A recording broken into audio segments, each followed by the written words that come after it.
He is promise keeper. Dia kalau so janji, dia pasti akan menepati. Mungkin kita bisa miss istilahnya, tapi tidak dengan Tuhan. Begitu ya. Saudara, kita bertanya-tanya, kenapa ya Tuhan berjanji kepada kita manusia? Apakah penting janji? Benar. Tadi pagi kita belajar bahwa justru karena janjinya kemudian dia tepati, maka dari situlah kita mengenal karakter dia yang keren banget. Namanya kesetiaan. Karena dia berikan janji, dia tepati, maka kita belajar, oh ini yang namanya kesetiaan. Faithfulness. Di Alkitab tuh ada 3.500 janji. Ada yang versi bilang 4.000, ada yang bilang 7.000. Ya terserah Jodang. Yang pasti kalau memang Tuhan berjanji, saudara mesti lihat apa sih janji Tuhan bagi hidupmu. Jangan sampai saudara tahu Tuhan berjanji tapi saudara gak tahu janjinya apa. Karena saudara never check, never have a look. Gak pernah lihat di Alkitab apa yang dijanjikan buat saudara. Nah saudara, kita bisa belajar tentang kesetiaan Tuhan lewat janji yang dia berikan, yang kemudian dia tepati. Tapi juga janji itu menarik iman kita sebenarnya. Menarik iman kita keluar. Ngecek, evaluasi gimana imanmu. Waktu janji Tuhan itu kamu dengar, kamu terima, gimana imanmu? Nah, kalau imanmu kemudian tidur, makin lemah, makin lemas, makin hilang, aduh ada masalah itu. Tapi harusnya justru karena janji Allah itu kamu terima, imanmu justru harus berkobar-kobar. Harus dengan yakin bahwa, oh aku pasti akan menerimanya. Karena aku melihat kesetiaan Tuhan dan aku rindu imanku juga sampai di situ. Gitu saudara ya. Jadi janji Tuhan tuh oke banget. Nah oke, kita akan belajar dikit. Nah, apa sih janji Tuhan? Kita catat di sini ada yang namanya general promise. Janji yang Tuhan berikan kepada semua manusia. Tuhan pernah bilang sama Nuh, kita gak akan lagi datangkan air bah. Ya kita terima semua, gak ada air bah seperti yang waktu dulu itu. Dan Tuhan juga pernah berjanji, yang matahari akan ada di atas bumi, akan menerangi bumi dan segala macamnya. Kita berdosa, tidak berdosa, penjahat, orang pembaik, miskin, kaya, tua, muda, semua nikmati matahari. Karena janji Tuhan matahari akan ada di bumi, akan menyinari dunia. Dan janji Tuhan juga tentang keselamatan itu universal, bukan cuma buat orang Kristen. Makanya kenapa kita orang Kristen disuruh, kasih tahu bahwa janji keselamatan ini untuk semua manusia. Makanya kita menginjil, kita beritakan firman, ada kabar baik. Dan ini untuk semua orang, supaya orang selamat. Dan juga bukan cuma sampai di situ. Dan wah kita udah selamat ya. Tuhan bilang, gak sampai di situ, kita punya janji. Nih kita mau pergi, kita kasih tinggal satu pribadi penolong yang akan menyertaimu selama-lamanya. Wah bukan selamat, tapi ada yang akan bersamamu menerangi jalan hidupmu. Tapi ada orang gini, gak percaya Roh Kudus. Sayang banget janjinya gak tergenapi. Selamat sih dia selamat, dia terima keselamatan, dia terima. Tapi dia kemudian tidak berjalan dalam pimpinan Roh Kudus. Padahal janji Roh Kudus itu real. Tunggu ya, kalau kamu percaya kamu akan dibaptis, kamu akan menerima, kamu akan dipimpin oleh Roh Kudus. Kalau saya saudara dengar janji itu, Alkitab tulis ya dan amin. Kalau orang lain gak percaya bodo amat. Tapi kalau Alkitab bilang Roh Kudus bisa menyertai. Dan saya tahu sejak masa muda saya, sekarang masih muda sih, kita banyak banget pengalaman, berbicara dengan Roh Kudus, mencari kehendak Tuhan itu dengan tuntunan Roh Kudus. Yesus di sana sudah mengerjakan pekerjaannya, sudah selesai menyediakan tempat bagi kita. Tapi kita di sini dengan Roh Kudus, dan itu janji itu untuk kamu dan keturunanmu. Kita bilang, saudara mau terima Roh Kudus? Itu buat saudara, itu universal buat semua orang yang sudah percaya. Tapi banyak orang sudah percaya gak ambil janji itu. Nah, tapi juga Tuhan bicara soal yang namanya janji yang spesifik. Special promise. Tuhan datang kepada Nuh, Tuhan datang kepada Abraham, Tuhan datang kepada Yakub, kepada bangsa Israel, kepada Ishak. Abraham, aku akan membuat keturunanmu seperti bintang di langit, pasir di laut. Wah, jadi bangsa yang besar. Kemudian Tuhan juga berjanji kepada Ishak, karena di sini Jo nanti kita berkati ngana. Ishak tetap di situ menabur, diberkati luar biasa. Kemudian Yakub bilang, Tuhan, engkau akan jadi Allahku, yang penting kalau aku balik ulang ke tanah Kanaan, ke tanah leluhurku. Oke, dia balik. Wah, betul engkau Tuhanku. Dia dirikan mezbah. Tuhan berjanji kita mau bawa pulang anak, kita bawa pulang. Yakub kembali. Tuhan punya spesial promise kepada orang-orang itu. Oh, Kak, cuma sampai pada orang ya, nyanda. Saudara juga sebenarnya. Tapi saudara mungkin gak sadar. Mungkin Tuhan sudah banyak ngomong lewat peristiwa-peristiwa tentang special promise yang dia sudah taruh dalam hati saudara. Tapi saudara gak ngerti mungkin. Dan saudara mungkin mengabaikannya. Bahkan waktu itu, waktu Yesus ketemu Petrus untuk pertama kalinya. Petrus, ini janji Yesus, aku akan menjadikan engkau penjala manusia. Tapi selama 3,5 tahun mungkin gak kelihatan Petrus cuma jadi follower. Dia ya biasa-biasa aja. Kamu akan kujadikan penjala manusia. Tapi pas menjelang di akhir, Petrus yang sudah dalam proses jadi penjala manusia, balik lagi. Menjadi orang bajala ikan ulang. Karena Yesus soalnya tahu di mana. Kita orang soalnya tahu DP yuk melaut ulang. Cari ikan ulang. Kehilangan janji Tuhan. Bahwa Tuhan kalau bilang ke Petrus, kamu akan jadi penjala manusia, dia akan jadikan kamu. Begitu saudara ya, special promise. Pertanyaannya lagi ya, apa janji Tuhan bagimu? Tadi pagi kita waktu selesai khotbah, kita dapat sesuatu insight. Kita ingat untuk berkhotbah di Tomon 3 minggu lalu tentang janji Roh Kudus, pastornya. Jadi di Yoel itu ada yang unik. Kita berusaha cari-cari gak dapat referensinya. Tapi kita berkata, Tuhan ajarin kita apa sih maksudnya. Dibilang gini, orang-orangmu yang tua akan mendapat mimpi. Wah, orang-orangmu kan anak-anak muda akan mendapat apa? Penglihatan dan segala. Tapi kemudian waktu orang tua dibilang orang tuamu akan mendapat mimpi. Saudara tahu maksudnya? Gini, biasanya kalau kita di dunia sekarang ya, anak-anak muda bermimpilah. Gitu kan ya? Anak-anak muda bermimpilah. Tapi gak ada satupun ajaran dunia bilang kepada orang tua bermimpilah. Tapi Alkitab bilang bermimpilah. Ini apa sih maksudnya? Udah datang insight dalam hati saya begini. Itu mimpi itu bicara tentang pengharapan. Lu maksudnya, sekalipun kau sudah tua, bukan berarti Tuhan gak bisa melakukan apa-apa lewat kamu. Dunia bilang mimpi buat orang muda, tapi the Bible say orang tua akan dapat mimpi. Artinya sampai kamu tua pun aku masih bisa kerja buat kamu. Tuhan bilang aku masih punya sesuatu buat kamu. Makanya gak heran kalian bilang aku masih 85 tahun, masih bisa merebut tanah perjanjian lagi. Yang di mana itu ada. Wah, kita waktu baca itu, wah Tuhan keren banget. Engkau mengajarkan sesuatu lagi yang baru. Orang tua dapat mimpi means sekalipun kau sudah tua, jangan pernah membatasi bahwa Tuhan gak akan bekerja lagi lewat kamu. Hai para orang tua. Orang tua mungkin udah merasa, ya sudah, karena ini kita lihat tapi papa so 70 tahun. Ya sudahlah terus kita kasih kerjaan pada dia. Nah papa, masih semangat lagi ternyata. Biarlah apa yang dikatakan Alkitab ya dan amin, betul gak? Alkitab keren, dunia ngajarin mimpi buat anak muda. Alkitab lebih keren, buat orang tua juga ada. Ya, never lose hope. Jangan pernah hilang harapan hanya kau sudah lanjut usia. Alkitab keren banget, betul gak? Itu janji Tuhan, termasuk janji Tuhan di Yoel itu. Nah, kemudian gini, kita akan belajar bahwa janji Tuhan yang spesifik itu bukan hanya terjadi kepada orang-orang tertentu di dalam Alkitab, tapi sebenarnya di dalam kehidupan kita juga. Dan saya juga mengalaminya. Saudara, sayang sekali dalam hidup ini kalau engkau tidak mencari tahu janji Tuhan yang khusus buat engkau. Nah, kita bingung lihat janji Tuhan atas orang lain, atas orang itu, atas orang ini. Lantas kita bingung, kayaknya kita pengen itu juga tuh janjinya tuh. Kayaknya cocok dengan kita. Kamu bahkan punya janji yang lebih spesial daripada mereka. Tuhan buat khusus buat kamu. The question is, pernah tanya gak lewat doa-doamu? Tadi kita pagi sharing, kita bilang, kita ikuti beberapa kali camp anak-anak muda. Itu jadi momentum penting. Kita dapat banyak banget waktu kita di bootcamp. Dapat seperti Tuhan berbicara banyak dalam kitab hidup lewat peristiwa-peristiwa tertentu, lewat KKR, lewat ibadah. Makanya anak-anak muda, kalau ada kesempatan yang kau dapat untuk bersekutu dengan Tuhan, kapanpun itu, even apapun, come on, cepat lakukan, melangkah dan minta tuntunan Tuhan, apa janji yang kau taruh dalam hatiku. Sepakat anak-anak muda? Amin ya, saya yakin banget kamu punya janji Tuhan. Sayang kalau kamu gak follow up itu. Nah, kita akan belajar nih dari sore hari ini dari Bapak Abraham. Minggu lalu kalau kamu cek YouTube di Metro Church, Pastor khotbah oke banget.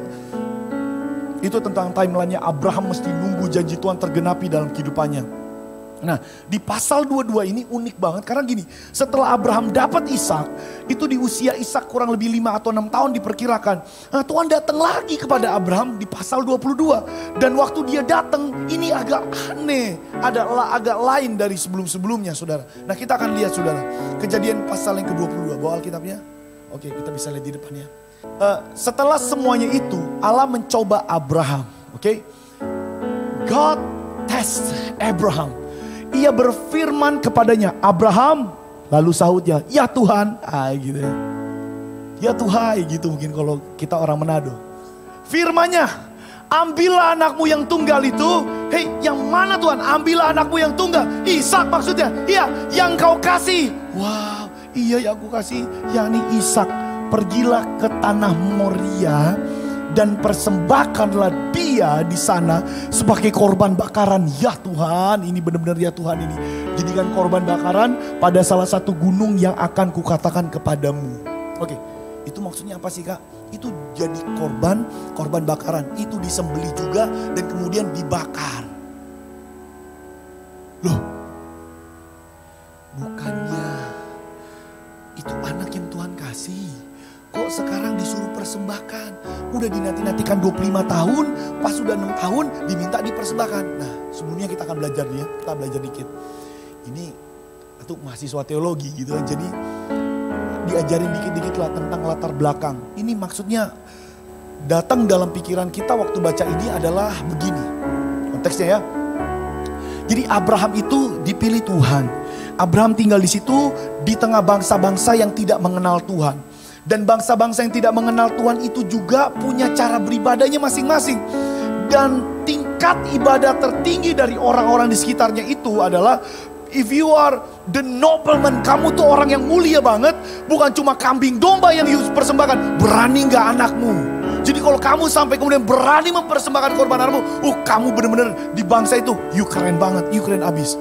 Tapi itu orang yang tidak mengenal Tuhan. Tapi kemudian Tuhan datang kepada Abraham, suruh Abraham lakukan seperti itu. Nah, dalam perjalanan keturunan Abraham dari Adam sampai Abraham, kalau kita baca gak ada yang kayak gitu. Jadi dalam pemahaman saya saudara, waktu Abraham dengar itu, yang duluan jadi medan pertempuran adalah pikirannya. Oke, gini, aku berjanji anakmu, keturunanmu jadi bintang di langit, banyaknya seperti bintang langit, seperti pasir di laut. Ya, 25 tahun kau cuma satu, Reen. Kau bisa itu, mau sampai di bintang di langit dan pasir di laut. Cuma satu. So satu le, kau dapat minta le. Ini gimana? Maksudnya, gak masuk akal. Kontradiksi. Sebelum-sebelumnya Tuhan gak pernah ajarin kayak gitu. Terus maksudnya apakah? Begini. Waktu Tuhan bicara kepadamu tentang janjinya yang spesial bagi kamu, dan kamu kemudian bersuka cita, amin Tuhan, aku terima janjimu. Oke, amin. Melangkah, tak, lah kok kayak gini Tuhan? Lu kok bisa sih? Lu kok kayak gini? Lu kok kayak gitu? Saudara, seringkali kita orang percaya, kita tahu, kita terima janji Tuhan, kita bersuka cita. Tapi kemudian ketika kita lihat di Alkitab, ternyata ada dua hal yang akan diperhadapkan dengan kita. Sebagai orang percaya penerima janji, sebagai the promise keeper, kita akan dihadapkan dengan satu, kontradiksi. Apa yang kamu lihat, apa yang kamu lihat, apa yang kamu pikirkan, kok gak sesuai dengan penggenapan janji. Katanya seperti bintang di langit dan pasir di laut. Kok disuruh persembahkan? Udah gitu lagi disuruh persembahkan. Kok kayak bangsa-bangsa yang tidak mengenal Engkau, aku suruh persembahkan. Gimana ya? Tapi Abraham kemudian tetap melakukannya. Tapi sebelum di situ kita akan lihat, seringkali penggenapan janji Tuhan, ketika kamu on the way ke sana, jangan cepat-cepat berhenti atau kemudian mundur, kehilangan keyakinan tentang penggenapan janjinya dalam kehidupanmu. Hanya karena di dalam pikiranmu berkecamuk segala kontradiksi, hal-hal yang membingungkan akal pikiran. Calm down, tenang dulu. Tuhan sedang menunggu tunggu sesuatu muncul dalam hatimu. Seperti tadi yang saya bilang di awal, begitu ada sesuatu dalam pikiranmu yang kemudian membuat kau bingung, membuat kau ini kok nggak sesuai. Tunggu dulu, calm down. Ada sesuatu yang dinantikan Tuhan keluar dari dalam dirimu, yaitu iman. Maukah engkau tetap percaya? Waktu Abraham di umur 86 tahun, pastor jelaskan tuh minggu lalu, itu dia akhirnya ambil jalan pintas sendiri. Tuhan bilang nanti dari Sarah, dia ambil jalan pintas Hagar. Akhirnya dia punya anak namanya Ismail. Tapi yang kedua ini dia nggak mau lagi ambil jalan pintas. Cukup tuh lalu kita nggak beriman, maka kali ini kita tetap beriman. Makanya kemudian Abraham, Ishak udah siap jongana. Dia suruh siapkan DP pegawai, mereka naik ke puncak gunung Moria, bawa kayu. Gitu ya, itu ceritanya. Akhirnya Abraham melakukannya. Nah, begini saudara. Waktu kita menerima janji Tuhan dan apa yang terjadi itu gak sesuai dengan yang orang pikirkan, kontradiksi terjadi. Nah, biasanya ada dua respon manusia. Dua respon yang umum. Yang pertama itu begini. Muncul yang namanya prediksi. Oke ya? Prediksi. 1 Samuel pasal 13 ayat 11 dan 12. Kita kasih penjelasan pelan-pelan ya. Jadi dibilang gini, tetapi kata Samuel. Jadi waktu itu ceritanya si Samuel bilang, kita akan bawa korban bersama-sama kepada Tuhan. Nanti tunggu kita. Nah, Saul waktu itu sebagai raja Israel kebingungan karena Samuel terlambat. Ya, sama kayak kita. Waktu Tuhan bilang nanti aku akan genapi janji itu, tapi kemudian kayaknya terlambat Tuhan. Maka kita bisa bilang gak pernah terlambat, sesuai waktunya Tuhan. Nah, karena dia mungkin gusar, kita lihat. Jawab Saul, apa yang telah kau perbuat? Samuel tanya, jawab Saul, karena aku melihat rakyat itu berserak-serak meninggalkan aku, dan engkau tidak datang pada waktu yang telah ditentukan, padahal orang Filistin telah berkumpul di Mikmas. Maka pikirku, maka prediksiku, maka asumsiku, sebentar lagi orang Filistin akan menyerang aku di Gilgal, padahal aku belum memohonkan belas kasihan Tuhan. Sebab itu aku memberanikan diri lalu mempersembahkan korban bakaran. Kan Taso bilang tunggu, nanti geng kita tunggu. Tapi kemudian Saul gusar dan akhirnya karena prediksinya nanti bangsa Filistin begini, nanti begitu, ya akhirnya kita bawa. Hati-hati dengan prediksimu. Begitu ada sesuatu yang berkecamuk dalam pikiranmu berbeda dengan janji Allah, sepertinya jauh janji Allah dengan yang engkau tengah jalani. Kau mungkin kemudian sudah mulai prediksi, ya begitu ketika kayaknya begini begitu, ya sudah kita mundur. Hati-hati dengan prediksimu menentukan aksimu. Ya, hati-hati dengan prediksimu menentukan aksimu. Bagaimana kau prediksimu? Ya, tidak mau jadi janji Tuhan. Ya udah, aksimu apa? Nol. Kamu tidak akan beraksi apa-apa. Be careful about your prediction. Hati-hati dengan prediksimu. Yang kedua, respon manusia biasanya kalau sesuatu terjadi dalam dirinya tentang janji Tuhan yang seakan-akan sepertinya jauh, mereka langsung yang namanya kalkulasi. Yang pertama prediksi atau asumsi, yang kedua kalkulasi. Nah, kita ambil contoh di Alkitab saudara. Dalam Lukas pasal yang 18 ayat 18 sampai 23. Jadi ada seorang pemimpin bertanya kepada Yesus, katanya, guru yang baik, apa yang harus aku perbuat untuk memperoleh kehidupan yang kekal? Itu janji yang Yesus pernah bilang, kalau kamu percaya kamu dapat hidup yang kekal. Karena Yesus ngomong kemana-mana, hei, kamu mau hidup kekal, kerajaan Allah datang kepadamu, percaya. Jadi orang ini datang pada Yesus, tanya, gimana sih caranya supaya dapat hidup yang kekal? Jawab Yesus, engkau tentu mengetahui segala perintah Allah. Jangan berzina, jangan membunuh, jangan mencuri, jangan mengucapkan saksi dusta, hormatilah ayahmu dan ibumu, kata orang itu. Semuanya itu telah kuturuti sejak masa mudaku. Mantap betul ya.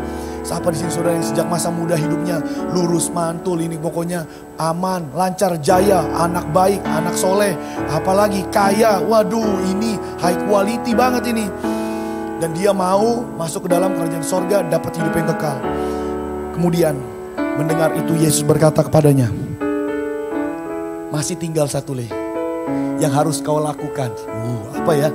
Jualah segala yang kau miliki dan bagi-bagikanlah itu kepada orang miskin, maka engkau akan beroleh harta di sorga. Kemudian datanglah kemari dan ikutlah aku. Aduh, kita suruh lakukan ini itu Mar suruh jual, reken dulu waduh, ini dari masa muda, tapi waduh banyak sekali. Oh maaf guru, kalau cuma begitu lebih baik kita kembali Jodang ke Taurat. Kita nggak pernah dengar kayak gini. Ketika orang itu mendengar perkataan itu, ia menjadi amat sedih sebab ia sangat kaya. Karena dia sangat kaya, maka dia kalkulasi mau ikuti Yesus mesti jual semuanya. Lebih baik enggak usah. Itu respon manusia tuh seringkali begitu. So prediksi, kalkulasi. Apa-apa tentang Tuhan janji kalau terjadi sesuatu kalkulasi dulu. Bisa enggak Itu orang manusia. Kalkulasi manusia itu bisa rugi. Ingat ya, hitung-hitungan manusia itu bisa rugi. Tapi kalkulasi Tuhan pasti menggenapi janji. Katakan amin. Hitung-hitungannya Tuhan itu pasti menggenapi janji. Cuma kita aja yang gak bisa lihat. Tuhan bilang kamu akan diberkati kalau kamu bawalah 1/10 dari hasilmu ke rumah Tuhan. Aku akan memberkati engkau. Hitung-hitung, wah kayaknya gak bisa deh ini. Wah, mau kasih 1/10 aja susah. Belum begini. Aduh maaf Tuhan. Ya 1/2 dulu. 1/200 dulu. Bukan 1/10, tapi 1/1. Atau mungkin kemudian akhirnya kayaknya ini bukan for kita. Nah kadang kita bakal kalkulasi sendiri. Tuhan bilang itu 1/10 kamu bawa ke rumah Tuhan. Itu bagianku, Tuhan yang bilang, bukan saya. Karena hitung-hitungan kita maka kemudian kita gak mau lagi bayar persepuluhan. Gaji cuma segini loh Tuhan. Gaji cuma segini loh. Kita seringkali kayak gitu. Nah begini saudara, kita mau kasih contoh juga. Sebelum kita lebih lanjut lagi. Untuk yang pertama ini. Saya juga pernah begitu. Terima janji Tuhan yang muncul prediksi, asumsi, kalkulasi. Sebelum masuk kuliah teologi dan sampai kita masuk sekolah teologi, ada panggilan yang kuat dalam tape diri. Gak tahu mungkin karena ada talent juga Pak kita mengajar. Karena ternyata tape oma guru, tape papa guru, pokoknya guru saja orang. Oke. Nah tapi dalam tape diri kita ingin kita ada sesuatu yang ada ya panggilan untuk mengajar. Dan kita itu gak tahu kenapa pokoknya itu yang dalam. Terus waktu kita berdoa, Tuhan bilang bukan cuma pengajar, tapi kemudian pastor, pendeta. Gak mau kita kalau itu Tuhan. Itu urusan belakangan. Mari kita suka yang ini, kita gak mau yang itu. Rasa gak layak, kayaknya gak bisa kita jadi pendeta. Model apa gak cocok kita jadi pendeta. Makanya waktu kemarin ketemu di Tomon, pas beli sate tapi tambang polisi dia datang. Woi Mas, karena katanya jadi pendeta. Aduh, gak cocok sekali kan masih dalam hati. Karena dulu orang Batamang, orang baku tahu. Ini gak cocok nih orang nih. Kok bisa? Paski jadi pendeta, lu cilaka. Apa bener dia bisa jadi pendeta? Gak ada bayangan kita untuk jadi pendeta. Makanya waktu Tuhan bicara dalam mau jadi panggilan untuk melayani Tuhan sebagai seorang pendeta, kita kayaknya enggak. Tapi soal pengajar Tuhan aku pingin. 2011 kita di MCM. Sampai kemudian 2016, 2017 kita datang ke Pastor Mel. Kita bilang, Pastor, kita so suka sekali Pastor mau mengajar. Dan kalau mengajar sekarang Pastor tahu kan mesti S2. Kita mau belajar, kita mau sekolah lagi. Pastor bilang begini Pak kita, belum Bang. Jangan dulu, kita bilang, kita waktu masih muda kita kuat sekali. Kita bilang, Pastor ini kuat sekali kita suka dan segalanya. Pokoknya izinkan kita mau belajar Pastor supaya gitu. Pastor bilang, belum Bang. Tapi akhirnya Pastor, yaudah mana-mana pangana. Akhirnya kita cari saudara, kita betul-betul cari sertifikat bahasa Inggris. Berhasil kita. Tapi waktu apply beasiswanya 1, 2, 3 gagal. Pertama 1, 2 gagal. Ketiga gagal. Langsung mau, langsung pulang. Aduh, so malas kita pulang juga. Habis itu datang motivator. Saya 14 kali lamar beasiswa baru diterima. Bodoh amat kita mau pulang. Kan banyak tuh kan kita kumpulan pencari beasiswa tuh. Ada pembicara motivator. Dia lulusan dari Belanda. 14 kali katanya coba beasiswa baru berhasil. Bodoh amat kita mau pulang. Kita bilang, enggak mau kita cari-cari lagi. Kita pulang. Nah sampai kemudian saudara, dan karena kita pikir gini, Pastor kalau kita mau ngajar kita masih S2, jadi kita mesti S2 nih sekarang nih, mesti urus gini. Pastor bilang belum. Nah kadang Tuhan bisa bicara lewat pemimpin rohani kita saudara. Dan itu biasanya strong, tapi kita kadang-kadang bisa juga menolak. Dan kita akan belajar banyak biasanya. Nah kemudian setelah itu kita pulang dan kemudian kita bilang, Pastor gimana kan? Aduh gagal Pastor. Coba-coba bulan Mei itu atau bulan Juni. Kemudian waktu bulan Julinya itu Pastor bilang, Bang, Torampe kampus Parakletos mau reborn, membutuhkan orang untuk di sana bantu-bantu. Pastor nggak bilang apa-apa, cuma bilang bantu. Kita bilang siap Pastor, apa tuh Pastor suruh? Kita iko komang ini. Pastor pergi di sana. Waktu kemudian didirikan, dirancang segala macam. Pas masuk kurang pengajar. Akhirnya pakai nama dosen lain tapi pakai asisten dosen. Kita ditulis ngana ngajar Jo. Di tes kita ngajar. Teaching grup teaching gitu ya. Teaching tim pengajar. Coba boleh kita ngajar gitu. ada panggilan nih Tuhan pengajar. Kita ngajar, semester berikut kita ngajar di kelas, tambah 2 kelas, tambah 3 mata kuliah. Sampai sekarang kita dapat 5 mata kuliah. Kita berkalkulasi harus gini. Tuhan bilang kamu akan ngajar. Tapi kita pakai prediksi, kita pakai asumsi, kita pakai kalkulasi. Sekarang kita ngajar di sekolah Alkitab itu. Cuma kita yang S1. Mari kita ngajar 5 mata kuliah. Dan pastor sekarang bilang, so boleh kuliah anak. Kita tuh yang bilang, pastor jangan dulu, belum bisa kita. Tuhan janjinya apa? Kamu akan ngajar, bukan kamu akan S2 waktu itu. Jalanku bukan jalanmu. Kalau Tuhan so janji itu pasti digenapi. Hanya karena saudara pikir gak seperti saudara Balenggang jalan. Tunggu dulu. Ingat Tuhan punya caranya sendiri. Jangan cepat mundur, jangan cepat lari. Dia punya jalannya sendiri. Saya sekarang ngajar sesuai dengan apa yang dijanjikan. Belum S2. Kok bisa? Ya bisa. Karena kalau dia janji pasti digenapi. Yang kedua, dalam medan pertempuran pikiran, kita hadapi yang namanya seperti itu tadi. Dan bukan cuma sampai di situ, di ayat yang sama kita akan lihat ya, tinggal 12 menit lagi. Masuk. Ada 2 hal yang akan dihadapkan sama kita waktu kita jalan menuju janjinya Tuhan. Aku rindu janji Tuhan digenapi dalam hidupku. Tapi kemudian kita dapat yang namanya kontradiksi. Pikiran gak sesuai akal pikiran dan segala macam. Bukan cuma sampai di situ, ada yang kedua yang namanya emosi. Jika pertama kontradiksi, yang kedua emosi. Emosi atau perasaan. Ayat yang sama kan? Nah saudara, emosi itu jangan dipandang enteng. Sesuatu yang terjadi menyentuh emosi kita atau perasaan kita bisa mengubah kebiasaan kita. Ternyata bukan cuma kebiasaan kita bisa berubah, arah hidup kita bisa berubah. Bukan cuma arah hidup kita bisa berubah, memang benar tujuan hidup kita bisa berubah. Hati-hati. Nah tadi pagi kita kasih contoh, kita bilang ini jam ini pastor udah kasih waktu kita masih mahasiswa, kita praktek di sini dapat THR di bulan Desember. Kok kita nidoin enggak mau kita pakai, kita mau beli satu yang kita bisa jadi kenang-kenangan. Kita beli di Mantos waktu itu di toko jam, dan kita beli dan sampai sekarang bertahan loh 12 tahun ini jam. Nah kemudian 2 tahun lalu jam ini hilang.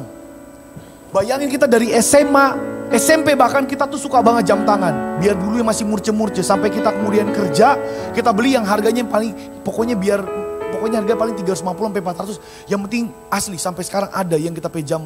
Kita beli 2008 masih ada sampai sekarang. Masih jalan. Masih 400 ribu waktu kita beli. Dan kemudian bertahun-tahun kita pakai jam. Sampailah 2 tahun lalu ini hilang. Saudara tahu waktu dia hilang, seperti kita kayak kehilangan jodoh. Kita gak mau lagi pakai jam tangan. Sampai Queen bilang gini, ngana kok ingat jam tangan terus. Kita so beli itu jam tangan gak pernah pakai. Kita bilang, ibu kan gak mau pakai sih, cuma oke lah kita pakai. Jamnya yang dia beli akang mati baterai, kita gak mau ganti. Kita kayak males banget. Kenapa? Karena jam ini supaya udah kayak kena emosi di tapi perasaan. Sampai waktu dia hilang kita udah gak mau lagi pakai jam tangan yang lain. Kok sampai bilang sama Queen, percaya gak itu jam itu pasti kembali lagi. Gak tahu kok bisa ada iman sebesar itu bagi saya. Gak mungkin, karena kita pikir mungkin hilang di Lagun, hilang di Mantos waktu cuci tangan. Udahlah. Terus seandainya kok kita taruh nomor telepon di situ kan, kok orang telepon masih begitu. Asli so 2 tahun masih jawab harap-harap itu jam kembali. Kok tiba-tiba kita ketemu ada orang yang kita kenal pakai jam ini. Kok kita tanya, sorry, itu jam tangan dari mana? Oh kita dikasih ini. Loh, oh gitu ya? Mana tahu itu kita pejam. Waktu kita lihat orang itu di depan kita dan kita lihat, tapi jam itu emosi seperti bergelora. Ya ampun, kita pejam itu, kita pejam. How emotion can affect your life. Emosi bisa mempengaruhi hidupmu. Betul gak? Sama waktu Abraham dibilang tentang janjimu akan menerima keturunan begini banyaknya. Dan kemudian Tuhan bilang, persembahkan dengan apa anak. Itu kena di perasaan bro. Dan perasaannya juga diuji. Bukan cuma pikiran Abraham, bukan cuma pikiran saudara yang akan diuji, tapi perasaan saudara juga diuji. Dan Abraham melewatinya. Kita lihat ayat itu bilang apa. Kita cek ya. Yang tadi ya, setelah semuanya Allah mencoba Abraham, ia berfirman kepadanya, Abraham, lalu sautnya, ya Tuhan, di sini nih. Ambillah anakmu yang tunggal itu. Wah, Kak, provokatif juga ya. Yang engkau kasihi. Coba bunyinya kayak gini. Kita coba merangkai firman Tuhan. Bukan maksud merubah, tapi maksudnya gini. Coba Tuhan bilang gini, Abraham, mana tuh anak kita ada kasih. Mungkin Mungkin Abraham langsung perasaan, oh iya Tuhan, Tuhan dah kasih. Kenapa dang Tuhan? Tapi Tuhan bikin bahasanya, bikin kerenyes banget hatinya Abraham. Karena dia bilang gini, anakmu yang tunggal itu yang ngana sayang, kasih kamari.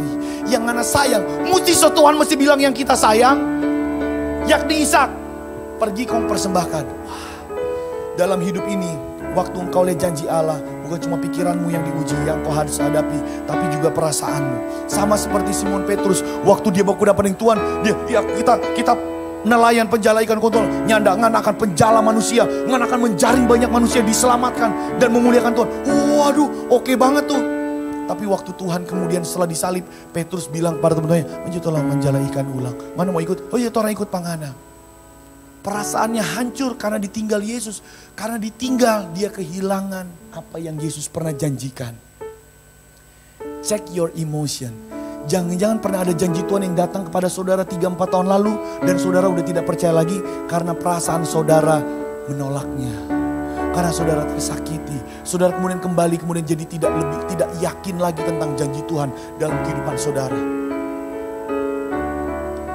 Contoh yang sama. Saya kasih beda dikit juga lah ya. Waktu saya ikut camp itu ada ikut sebelum masuk di sekolah seminari teologi. Sebelum itu saya pernah ikut juga di pelayanan anak-anak muda. Kemudian kita dalam hati bin Tuhan. Aku rindu dalam fisikku, aku melayani Tuhan sekarang. Tapi karena kau tahu Tuhan, backgroundku susah banget. Aku pingin banget itu melayani dari hasil usahaku. Dan aku gak perlu nyusahin orang. Aku pingin punya usaha dalam pekerjaan pelayanan yang kau percayakan kepadaku. Itu dulu. Masih baru lulus SMA 1 tahun setelah kita. Belum menjelang somo lulus SMA kelas 2 berarti. Kemudian itu janji Tuhan tuh bergelora dalam hati dan yes, amin. Aku pingin melayani Tuhan, aku pingin punya usaha. Karena usaha papa dan mama bangkrut, kita jadi susah begini. Kalau Tuhan izinkan aku buka usaha, aku mau buka usaha benar-benar gitu. Ternyata waktu lulus SMA, ikut tes gagal. Saudara sering gagal, tenang saudara, kita banyak sekali gagal. Jangan baper, biasa aja, kita banyak kali gagal, biasa aja. Gagal.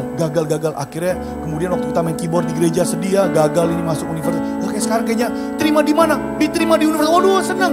Kayaknya kita dulu gak kayak gitu, kayaknya susah banget pastor. Masuk perguruan tinggi negeri, bener gak pastor? Kayak susah banget bener. Sekarang yang udah diterima. Kayaknya gampang ya. Dulu kayaknya susah kita. Tes ini gagal, inilah. Caraku bukan caramu. Jalanku bukan jalanmu. Tapi you mesti tahu kalau kita ngomong pasti kita tepati. Catat itu baik-baik. Itu Tuhan bilang. Kita bilang Tuhan aku terima, aku pengen jadi pengajar. Mesti S2 kan Tuhan. Kita gak pernah bilang ngana mesti S2. Marta bilang ngana bakalan jadi. Caranya Tuhan. Tapi cara mengajar Tuhan anak 4 tahun 5 mata kuliah sekarang. Bener ya Tuhan ya. Kenapa saudara cepat mundur karena saudara pakai saudara bicara? Ya ampun. Lihat Tuhan bicara jauh lebih indah daripada caramu. Jauh lebih indah daripada prediksimu. Jauh lebih hebat daripada kalkulasimu. Namanya Tuhan semesta alam yang mampu membuat segala sesuatunya lebih daripada apa yang kamu pikirkan. Amin. Pikiran diserang. Perasaan diserang. Ayat yang ke-8 Abraham bilang begini. Anaknya datang bawa kayu. Pak, mana dang tuh korban? Papa bawa di gunung ini, kita kok gak bawa korban? Abraham bilang begini. Saud Abraham, Allah yang akan menyediakan anak domba untuk korban bakaran baginya. Abraham dengar dari Tuhan mau persembahkan anak. Tapi imannya Abraham bilang Tuhan akan menyediakan. Waktu kita angkat barang, Tuhan itu janji di sana, ini tuh kenyataan. Apaan ini? Aduh bikin sakit hati. Waktu Tuhan datang, Tuhan akan bilang yang sama ke kita. Di sana nanti kita sedia. Waktu kita kemudian kita mendapat visi, kita mengajar dan segala macam. Tapi kok gagal, ujian gagal, ini tes gagal. Di sana nanti Tuhan sediakan. Saudara mau bertanya kepada saya mau jawab sama yang kayak firman Tuhan bilang. Di sana nanti Tuhan yang sedia. Di ayat 14 dibilang itulah yang kita kenal Jehovah Jireh. Tuhan yang menyediakan di sana. Jauh ya Tuhan ya itu penggenapan janji dengan di sini. Nanti di perjalanan kita yang sediakan. Kita mau dengar amin ngomong ini. Buat kamu pejuang janji Tuhan. Jawabannya sama ya. Di sana Tuhan sediakan. Tentang jodoh. Di sana Tuhan sediakan. Sedikit ya Pastor kita cerita udah habis sih. Pastor tanya waktu konseling mau punya anak berapa? 4, betul nggak? Kita bilang bagus ya. Sebenarnya 7 pastor, Queen bilang 4 Jo. 2 minggu, 1 bulan menikah, hamil Queen. Hamil 4 minggu. Bawa ke dokter, keguguran. 1 bulan menikah, iya. Setelah 1 bulan menikah, kau cek, hamil. Setelah 1 bulan, pokoknya 5 minggu lah begitu ya. 5 minggu setelah, pokoknya waktu itu cek, hamil. Terus kemudian dia bilang gini, ada virus. Oh oke. Terus gimana? Masih cek dan segala. Terus dokter bilang masih cek tesnya 4,5 juta. Kita bilang ini saya nggak ada Queen sih. Memang bisa dicek. Dia bilang nggak usah lah. You mau cek untuk apa? Memang harus supaya ada rujukan gini-gini. Percaya aja sama Tuhan. Tuhan bilang kita bakal punya keturunan. Nggak harus cek no. Namanya ya udah kita turutin 4,5 juta tes waktu itu bayar. Oh kena virus dia 2 virus. Kedua hamil lagi. Wah seneng kita. Wah iya Tuhan baik. Keguguran lagi. Dokter bilang ada kemungkinan gak bisa punya anak. Itu dokter yang ngomong. Queen dengar dokter juga. Tapi istri dokter yang ngomong dokter juga. Bisa gak punya anak. Kita cuma dalam hati gini. Iya itu you yang ngomong. Dulu kita tahu janji Tuhan Pak kita bakal punya keturunan. 1 bulan gak ada anak. 2 kita usaha kerja keras ya. Berdoa dan bekerja. 3 bulan, 4 bulan, 5 bulan, 6 bulan. Memang benar. Sampai kemudian tuh mukanya udah gak enak sambil dia kerja. Kita bilang gini, Ngana, sekalipun Tuhan gak kasih anak pun. Sekalipun kalau Ngana yakin Tuhan gak kasih anak. I'm still loving you. Kita akan sampai tua nanti bareng. Kita gak mau ngapa-ngapain. Gak apa-apa, gak usah dipikirin lah. Relax aja. Bulan ke-7, positif dia ketawa mukanya ceria. Kemudian akhirnya bulan pertama, bulan kedua dijaga-jaga gak pernah naik motor. Kita kan cuma naik motor. Jadi waktu guguran 1-2 itu banyak. Semuanya disalahin karena inilah, karena itu. Namanya juga orang sakit hati betul gak? Gara-gara naik motor kali gitu ya. Ini gara-gara kucing lewat kali. Gara-gara ayam. Segala macam disalahin. Apa ini salah makan lah ini. Ya ampun dia bilang. Gak usah udah lupakan itu semua. Akhirnya waktu hamil. Dijaga baik-baik. Ya udah gak apa-apa bilang biasa aja. Lahir anak. Wah senenglah kita, wah seneng banget Tuhan. Ini yang ketiga, bagaimanapun catatannya tetap anak ketiga. Dokter bilang gini, dokter Michael bilang gini, 2 tahun lagi itu jahitannya. Oke dokter, apa Jo 7 bulan hamil ulang? Datang ke dokter Michael gini, aduh diketawain dia sih gini. Dokter le so tahu mesti 2 tahun gas le, kok ketawa Queen. Ya iyalah kan Tuhan janji akan banyak keturunan. Tepuk tangan buat Tuhan saudara. 7 bulan dia hamil lagi. Sampai sekarang dia sudah masuk minggu depan bulan ke-7. Kita bilang Tuhan keren banget. Itu pastor udah suruh-suruh. Pi sekolah Ngana. Lu pastor jangan dulu. Lupa berat sekali nih beban. Cerita Pak Kagil. Boleh gak kita jual tapi rumah yang sekarang? Pastor lelah. Kita lihat Kagil. Kita lihat so pensiun. Duh so lelah kita Kagil. Rasa saya pengen relax dan segala macam. Enggak, berjuang itu cuma mau lewat aja. Oke, kita bilang Tuhan aku percaya. Memang betul ya kalau engkau yang ngomong pasti engkau akan genapi. Saudara itu pengalaman sih. Gak bagus teologi berdasarkan pengalaman. Betul gak Kak kalau dalam kita disiplin teologi. Tapi kita mesti cerita, mesti menyaksikan gimana dong. Tapi gini ya, Tuhan tuh punya janji spesial buat saudara sendiri.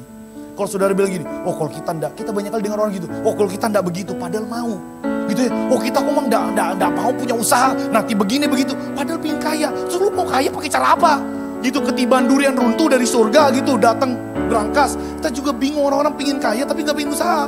Tapi kalau bicara kekayaan begini-gini, tapi pingin. Lah ini gimana ceritanya? Kita cuma bilang gini, Tuhan kita pingin komang, kita ndak mengemis di dalam pelayanan, kita pingin diberkati dalam pelayanan. Orang bilang, pelayanan kaya haram. Tuh itu for Ngana, kita ndak, kita mau melayani Tuhan. Kalau bisa diberkati kaya melimpah, orang lain menikmati berkat Tuhan. Kalau you nggak mau janji Tuhan, ya terserah lu, itu janji Tuhan bagi saya. Saya yakin Tuhan punya janji spesial buat saudara sendiri. Mungkin gak sama seperti saya, tapi lebih baik mungkin dari saya. Why not? Kenapa enggak? Di sana Tuhan sediakan. Ada amin yang luar biasa. Berikan tepuk tangan buat Tuhan kita saudara.